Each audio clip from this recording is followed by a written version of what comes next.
Right, our top focus at this hour, two National Guard soldiers were shot by a lone gunman near the White House, sending shockwaves through the nation's capital. Now, both soldiers were rushed to the hospital and are said to be in a critical condition. Authorities have confirmed that the suspect is now in custody after being wounded during the confrontation. Now, eyewitnesses captured the dramatic aftermath of a shooting which unfolded near Farragut Square, a busy lunch spot for office workers just blocks from the White House. Now, officials confirmed that two members of the National Guard were shot in what is being described as a targeted attack. The incident prompted an immediate lockdown of the White House. And at the time of the attack, President Trump was at his Palm Beach resort in Florida ahead of the Thanksgiving holiday. Meanwhile, Vice President J.D. Vance was in Kentucky. Now, according to reports, a Justice Department official told investigators have identified the suspect as Rahman Ullah Lakwanwal, a 29-year-old Afghan national from Washington state. The official added that the attack is being investigated as an act of terrorism.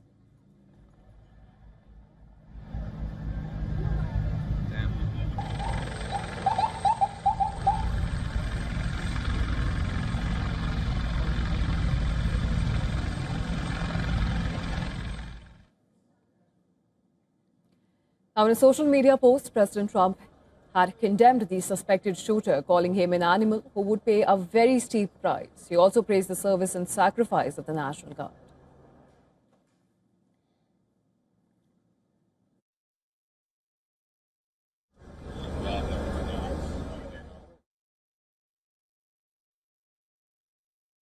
At approximately 2:15 this afternoon, members of the D.C. National Guard were on high visibility patrols in the area of 17th and I Street Northwest when a suspect came around the corner, raised his arm with a firearm, and discharged it at the National Guard members. Within moments, members of law enforcement in the area were also able to assist and bring that individual into custody. The National Guard members are being treated at a local hospital. D.C. Fire and EMS responded to the scene to provide first aid for those individuals and transport them to a local hospital.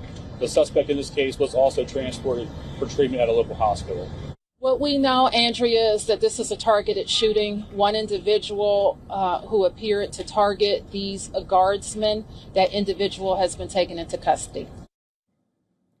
An eyewitness said that the atmosphere immediately after the shooting was tense and unsettling. He noted that the incident could lead to a stronger military and police presence across the city.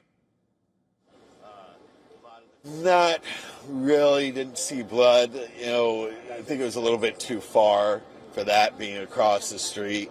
However, we did hear them like working on somebody and like they were doing chest compressions on one of the National Guard men. And then there was another one that was on the ground that looked like he was a little bit closer to the suspect.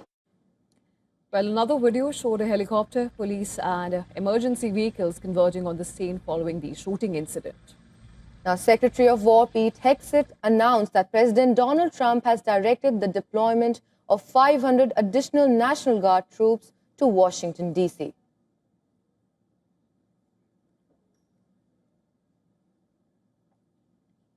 In fact, this happened just steps away from the White House. It will not stand. And that's why President Trump has asked me, and I will ask the Secretary of the Army to the National Guard, to add 500 additional troops, National Guardsmen, to Washington, D.C. This will only stiffen our resolve to ensure that we make Washington, D.C. safe and beautiful.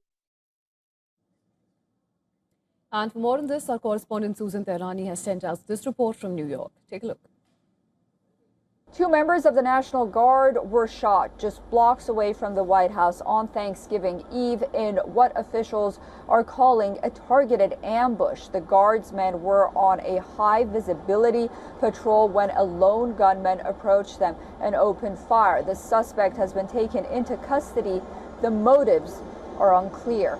The attack triggered a brief lockdown at the White House complex and temporarily halted flights into Reagan National Airport as police secured the area. President Trump, who's in Florida, condemned the shooting, calling the suspect a quote-unquote animal, and ordered additional National Guard deployment to Washington.